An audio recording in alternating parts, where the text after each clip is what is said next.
पावसाची रिपरिप, गार वारा आणि गणपती बाप्पा मोरयाचा जयघोष अशा वातावरणात राधानगरी तालुक्याबरोबरच सरवडे परिसरात गणरायाचं आगमन झालं। सकाळपासूनच घरोघरी बाप्पाच्या आगमनाची तयारी सुरू होती। घराघरातील देवपूजा, आरत्या यामुळे परिसरात मांगल्याचं आणि चैतन्याचं वातावरण पसरलंय। सरवडे इथल्या सिद्धिविनायक तरुण मंडळानं टाळ मृदुंगाच्या गजरात गणरायाचं आगमन मोठ्या उत्साहात केलं।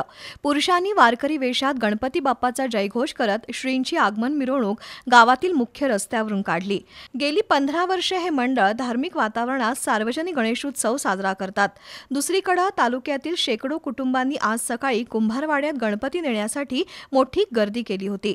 तर दुपारनंतर सार्वजनिक मंडळांच्या गणेश आगमनासाठी तरुण मंडळींची मोठी गर्दी पाहायला मिळाली। काही ठिकाणी पारंपरिक वाद्यांच्या गजरात भजन करत बाप्पांचं स्वागत करण्यात आलं।